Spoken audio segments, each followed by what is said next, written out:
ప్రభువైన యేసుక్రీస్తు నామమున మీకు శుభములు తెలియచేయుచున్నాము. Praise the lord. దైవజనులు సహోదరులు భక్త సింగ్ గారి వర్తమానములలో బేతనియా అనే 2వ పుస్తకములో 2వ అధ్యాయము పునరుత్థాన శక్తి. ప్రభువైన క్రీస్తు యేసు 8 పర్యాయములు బేతనియాకు వెళ్ళినట్లు సువార్తలలో రాయబడెను. అట్లు పోవుటలో జయ జీవితము ఆనందముతో నిండిన గృహము, సజీవమైన సంఘము అను 3 మర్మమును ఆయన మనకు నేర్పించుచున్నాడు. ఆయన మొదటిగా దర్శించినది లూకాసు వార్త 10వ అధ్యాయము 38వ వచనము నుంచి 42వ వచనములలో రాయబడినది. మరియా మార్తల ఆహ్వానము పురస్కరించుకొని రెండవసారి ఆయన బేతనియాకు పోయెను. మొదటిసారి ఆయన తన ఇష్టానుసారముగా పోయెను. అయితే యోహాను 11:8వ వచనములో ఆ 2 సహోదరులు తమ గృహములో నున్న ప్రత్యేక అక్కర కొరకై ఆయనను పిలిపించిరి. తమ సహోదరుడు రోగి అయి యుండెను. ప్రభువు వెంటనే వారి యొద్దకు రాకపోవుటలో ఎంతో దీవెన వారి కొరకు దాచియుంచెనో వారెరుగలేదు. మన క్రైస్తవ జీవిత ప్రారంభములో మన రోగము కొరకు లేక ఏదైనా అక్కర కొరకు ప్రభు యొద్దకు వత్తుము. మన వ్యక్తిగత సమస్య కొరకే ప్రార్థన చేయుదుము. యోహాను సువార్త 11వ అధ్యాయములలో ప్రభువు బుద్ధిపూర్వకముగానే బేతనియాకు ఆలస్యముగా వచ్చెను.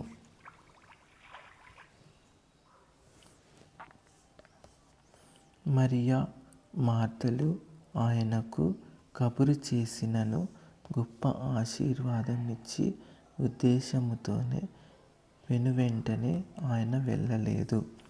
మనము మన ప్రారంభ జీవితములో ప్రార్థించు విధముగానే వారు కూడా ఆయన వచ్చి తమ సోదరుని ముట్టి బాగు చేయవలెనని ప్రార్థించిరి. వారి అక్కర ఆ సమయములో చాలా ఎక్కువైనందున త్వరితముగా తీర్చబడవలసి ఉండెను. అయితే ప్రభువు ఆ సంగతి ఎరిగి ఉండియు బుద్ధిపూర్వకముగానే ఆలస్యము చేసి తన ప్రజలకు తన నిజ మహిమను చూపించి పునరుత్థాన శక్తిని గూర్చిన అనుభవమును వారికి దయచేయ కోరెను.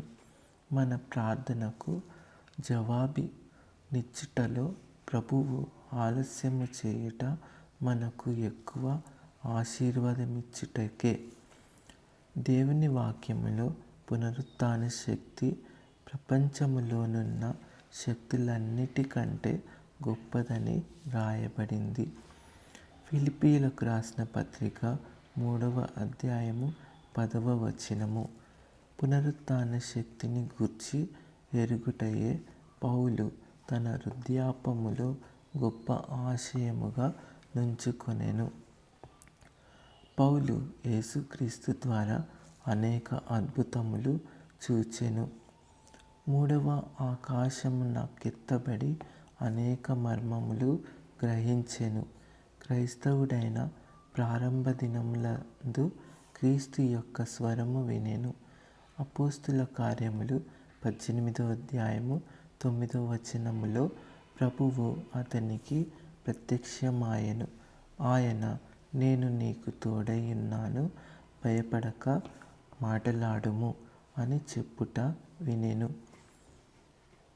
నన్నింకొకసారి 3వ ఆకాశమునకు తీసుకొని వెళ్ళుమని గాని నాకు నీ దర్శనమిమ్మని కానీ అతడు ప్రార్థించలేదు.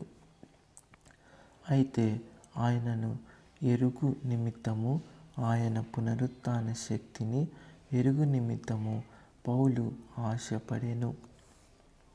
ప్రభువు ఆయనతో అనేక పర్యాయములు మాటలాడినప్పటికీ ప్రభువును గూర్చి బహు సన్నిహిత జ్ఞానము అతనికి కొదువుగానున్నదని ఆయన ఎరుగును.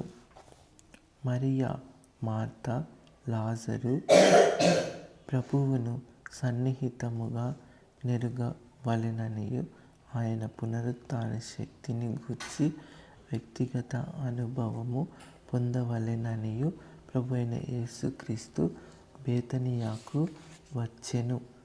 ప్రభువు మొదటిసారి వారి యొద్దకు వచ్చినప్పుడు వారు ఆయనతో వ్యక్తిగతముగా మాటలాడిరి.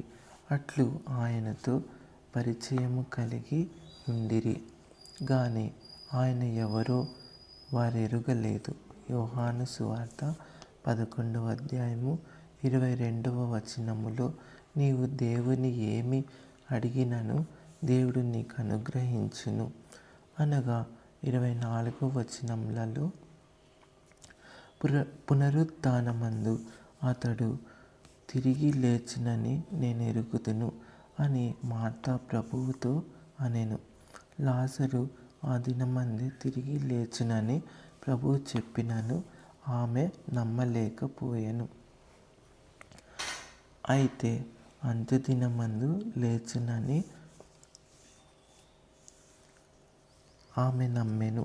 ప్రభువు లాజరును లేపుటకు ముందు మార్త ఆయనతో, ప్రభువా, అతడు చనిపోయి 4 దినములైనది గనుక ఇప్పటికీ వాసన కొట్టునని ఆయనతో చెప్పెను. రాయి తీసివేయుడని వారికప్పటికే ప్రభువు చెప్పెను. అందువలన లాజరును బ్రతికించుటకే అలాగు చెప్పెనని సులువుగా గ్రహించవలసి ఉండెను. లేని యెడల రాయి తీసివేయుడని చెప్పవలసిన కారణమేమై యున్నది? అయితే వారి విశ్వాసము తేటగా లేదు. అనేకులు నాకు విశ్వాసము కలదు అని చెప్పుకొందురు, కానీ పరీక్ష వచ్చినప్పుడు వారి విశ్వాసం ఎక్కడనూ కనబడదు. విశ్వాసమును గూర్చి మాటలాడుదురు, పాటలు పాడుదురు, అయితే పరీక్ష వచ్చినప్పుడు తప్పిపోవుదురు. వారి హృదయములు అనుమానములతో నిండి ఉండును. కనుక వారు చేయనదంతయు నిజమైన విశ్వాసముతో చేయరు. మరియు మార్తలకు పునరుత్థాన శక్తిని బయలుపరచుటకై ప్రభువు వారిని బాధాకరమైన అనుభవము గుండా తీసుకొని పోయెను. పౌలును కూడా కష్టతరమైన పరిస్థితుల్లో గుండా నడిపించెను. 2 కొరింథీ 12:7-10 అతని శరీరములోని ముళ్ళు ఎవరునూ నేటి వరకు ఎరుగరు, అయితే అది చాలా బాధాకరమైనదై ఉండవలెను. కనుకనే అతడు ప్రభువును ముమ్మారు బతిమాలుకొనెను. అతడెప్పుడునూ సణిగినవాడు కాడు. తనకు సంభవించిన శ్రమల విషయమై సణిగి ప్రభువుపై నేరము మోపినవాడు కాడు. 2 కొరింథీ 11:24-28 పౌలు అనుభవించిన కష్టముల జాబితా కలదు. ఇన్ని శ్రమలు వచ్చినను ఒక్కసారైనా ప్రభువా, ఈ శ్రమల గుండా నన్ను తీసుకొని పోవద్దు అని ప్రభువును వేడుకొనలేదు.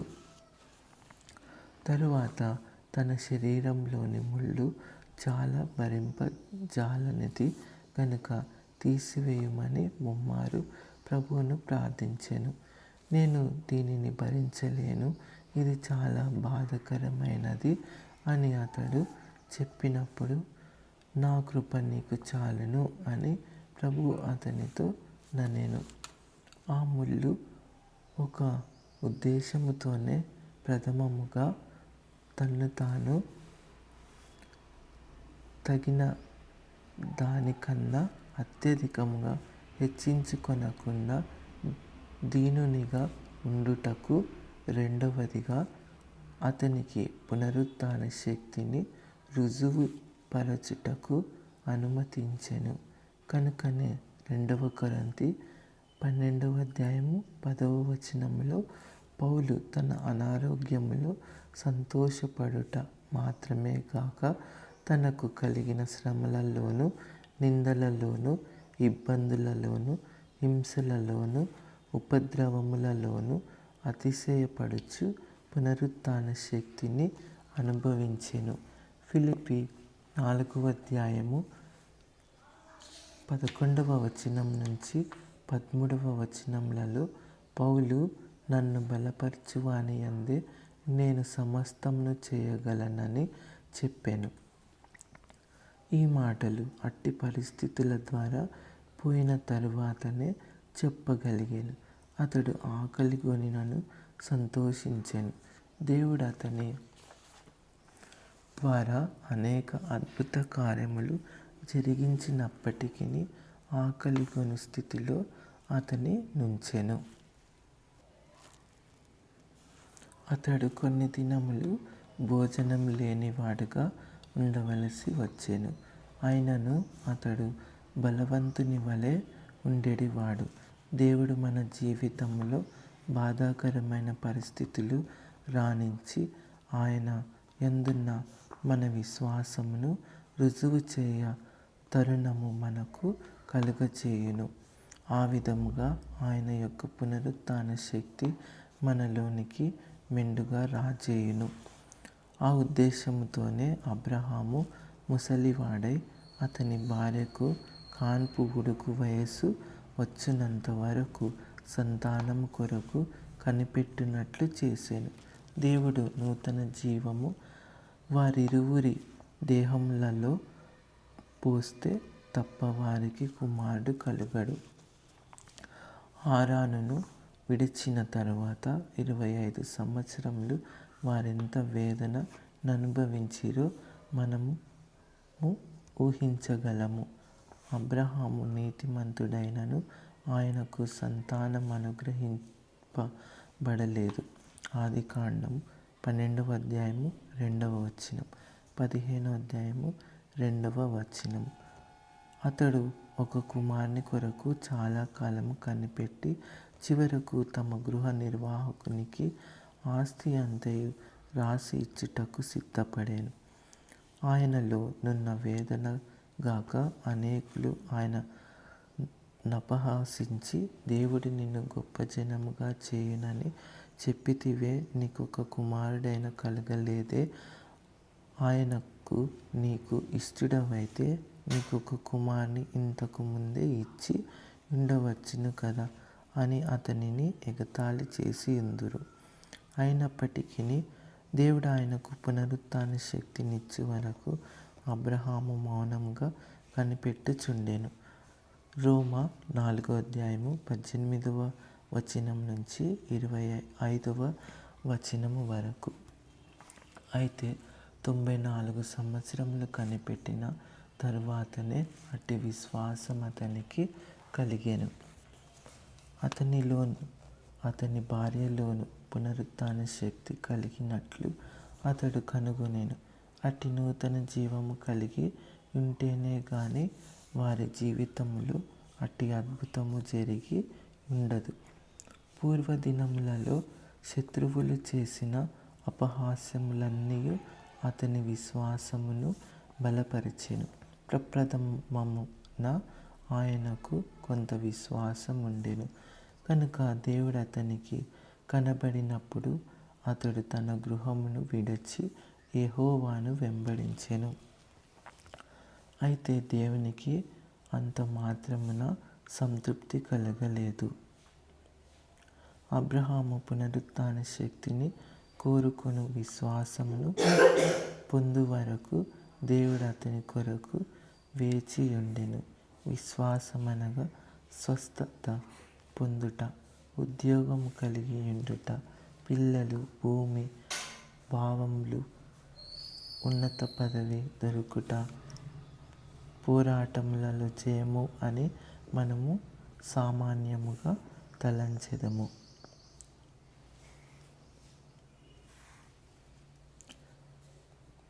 అయితే వాటి విషయమై దేవుడు సంతృప్తి పడట లేదు. మనము పునరుత్థాన శక్తి పొందగలిగినంత విశ్వాసము కలిగి ఉండవలెనని ఆయన కోరుచున్నాడు.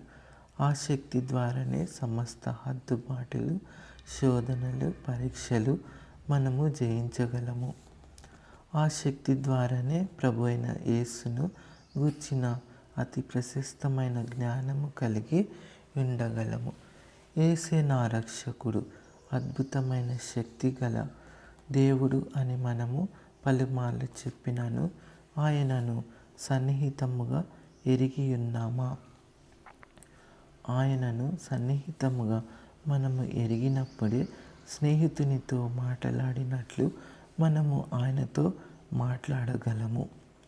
మనము సన్నిహితముగా ఎరిగిన వారితోనే మన తలంపులను పంచుకొనగలము. మన తలంపులను, భారములను ఇతరులతో కలిసి పంచుకొనుట ద్వారా మనకు సంతోషము కలిగి మన స్నేహము మరి ఎక్కువగాను అయితే దేవుని గూర్చి అట్టి పరిచయ జ్ఞానము పునరుత్థాన శక్తి ద్వారానే కలుగును. కావుననే పౌలుకు దర్శనములు, స్వప్నములు, సూచక క్రియల యందు ఆసక్తి లేకపోయెను. మూడవ ఆకాశమున కెత్తబడుటకు సహితము ఆయనకిష్టము లేకపోయెను. అయితే క్రీస్తును, ఆయన పునరుత్థాన శక్తిని ఎరుగుటకు ఆయన బలమైన ఆశ కలిగి ఉండెను. పునరుత్థాన శక్తి వారిలోనికి ఎట్లు రాగలదో, ఆ శక్తి ద్వారా లాజరు మరణము నుండి ఎట్లు లేపబడగలడో వారెరుగవలెనని ప్రభువైన యేసుక్రీస్తు యోహాను 11వ అధ్యాయంలో రాయబడిన ప్రకారము బేతనియాకు వచ్చెను. యోహాను సువార్త 11వ అధ్యాయము 21వ వచనం, 22వ వచనము, 27వ వచనములలో మార్త, అవును ప్రభువా, నీవు క్రీస్తు అని లోకమునకు రావలసి ఉన్న దేవుని కుమారుడవు అని చెప్పి తన నమ్మిక వెల్లడి చేసినను పరీక్ష వచ్చినప్పుడు ఆమె తప్పిపోయెను. రాయి తీసి వేయుడని ప్రభువు చెప్పగా ఆమె ఆయనను అడ్డగించెను. 32వ వచనము ప్రకారము మరియా ఏడ్చుచు లేచి ప్రభు యొద్దకు వచ్చి, ప్రభువా, నీవిచ్చటున్నట్లయితే మా సహోదరుడు చావకుండా యుండునని చెప్పాను. ఈ విధముగా వారికి ప్రభు అయిన యేసుక్రీస్తునందు భక్తి మర్యాదలు కలిగి ఉన్నప్పటికీ వారి విశ్వాసము అల్పమైనది. మనం కూడా అంతే. మనము అనుదినము బైబిల్ చదువుచున్నను పరీక్ష వచ్చినప్పుడు తప్పిపోయి ఇతరుల యొద్దకు సహాయమునకై పోదుము, లేక మనపై మనమే ఆధారపడుతుము. మనుషులు మనకు చేయలేనప్పుడు ప్రభువుకు ప్రార్థన చేయుదుము. అనగా మనకు సజీవమైన విశ్వాసము లేదు. మరియా మార్తలు కూడా ప్రభువును ఘనపరచి మర్యాద చేసినను ఆయనే జీవము గల క్రీస్తు అని నమ్మినను వారి విశ్వాసము జీవము కలది కాదు. మనము కూడా అలాగే ఉన్నాము.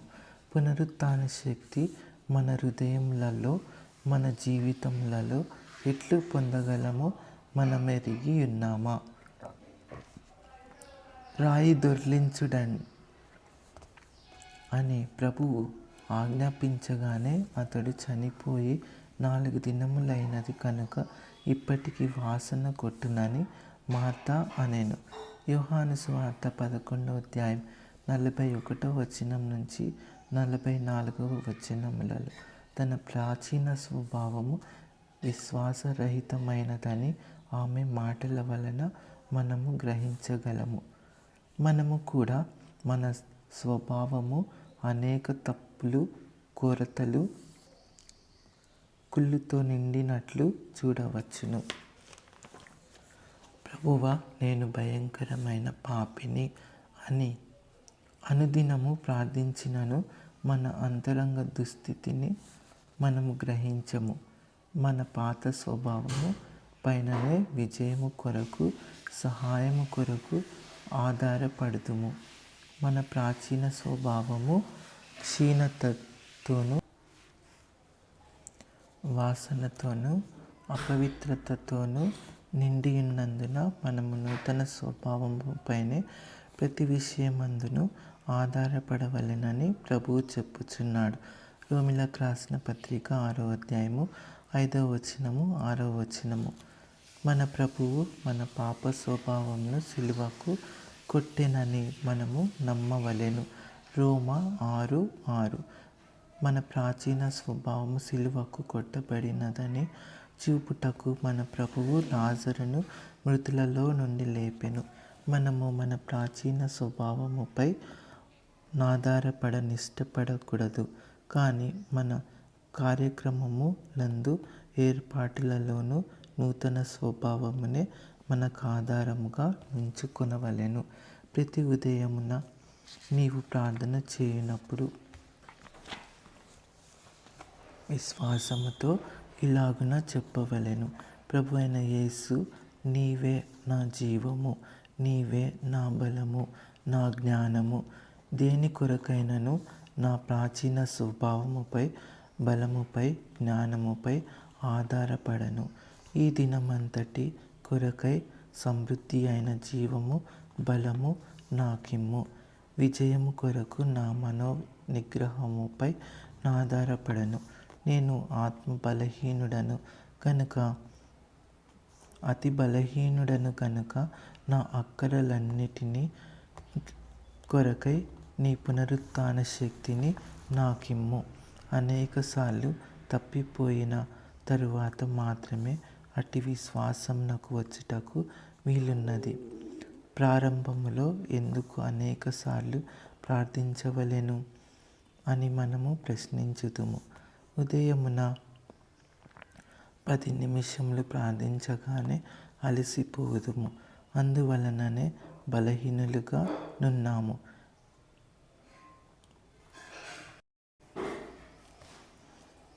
తెలిసియో తెలియకనో మనము సొంత శక్తిపై, జ్ఞానముపై, తెలివిపై ఆధారపడుదుము. నేను దినదినము చనిపోవచ్చున్నానని పౌలు 1 కొరింథీ 15వ అధ్యాయము 31వ వచనములో చెప్పెను. మనుష్య మాత్రముగా మనమందరము బైబిలు జ్ఞానము కలిగి ఉన్నాను, తెలివి కలిగి ఉన్నను, ఇది వరకు ఆశీర్వాదననుభవము కలవారమైనను మనము మనుష్య స్వభావమును బట్టి బలహీనులముగా, శోధన జయించలేని వారముగా నున్నాము.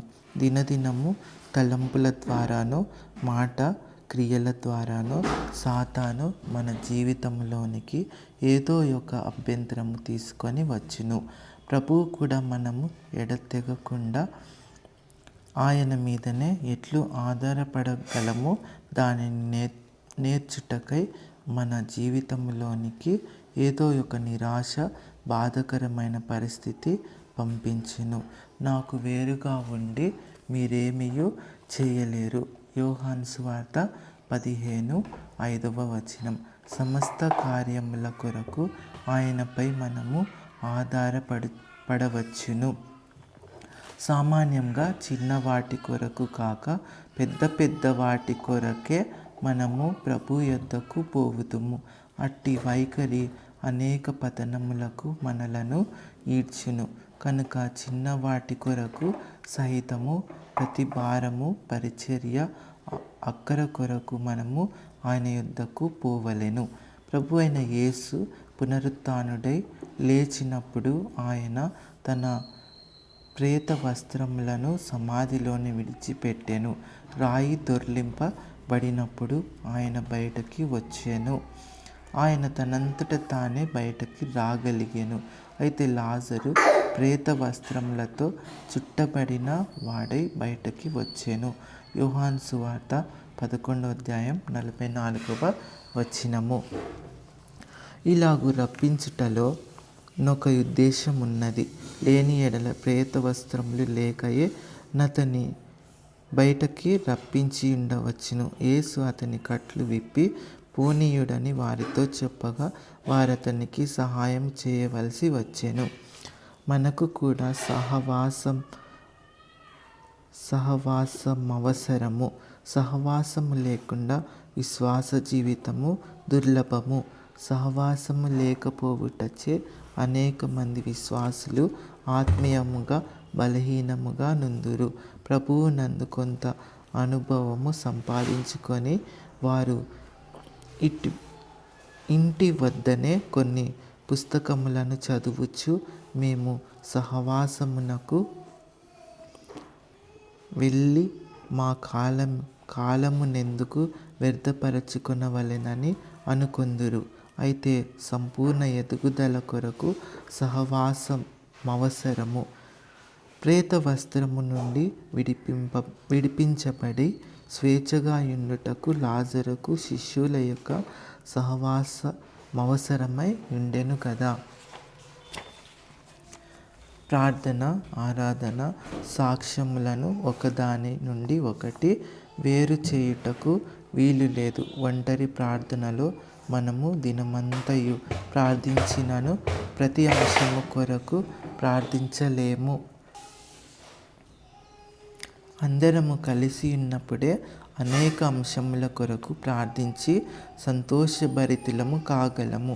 దేవుని వాక్యము విషయములో కూడా ఇది సత్యము. ఇంటి యొద్ద వాక్యము చదువుకొనినప్పుడు మనం మెక్కువ సంగతులు తెలియవు. అయితే బైబిల్ పఠనమునకు ఇతర కూటములకు వెళ్ళినప్పుడు మనం ఎక్కువ జ్ఞానము సంపాదించుకొందుము. మనము కలిసి ఉన్నప్పుడే వాక్య పరిచర్య కూడా సంపూర్ణ స్వాతంత్రముతో నుండును. మనకందరకు విశ్వాసుల సహవాసము, దైవ సేవకుల సహవాసమవసరము. ఆ విధముగానే మన అక్కరలు, పరీక్షలు, శోధనలకు తగినంత పునరుత్థాన శక్తి మనము పొందగలము. అతని కట్లు విప్పి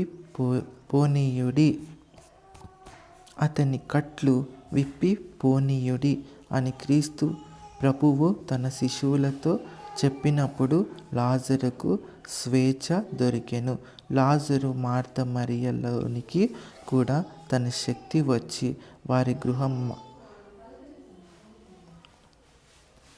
గృహమానందముతో నిండెను. వారిలో హృదయ పరివర్తన కలిగినందున వారి గృహము కలహము లేని గృహమాయెను. మనము కూడా పునరుత్థాన శక్తి పొందిన ఎడల యోహాను 2వ చూపించబడిన దైవ నమూనా గృహమును పొందగలము. దేవుడు ఈ మాటలను దీవించునుగాక. మరొక వీడియో రికార్డింగ్లో 3వ అధ్యాయము క్రీస్తే శిరస్సు అనే భాగమును వినటానికి ప్రభు మనకు ఎంతైనా సహాయము దయచేయునుగాక. దేవుడు మిమ్ములను ఆశీర్వదించునుగాక. ఆమెన్.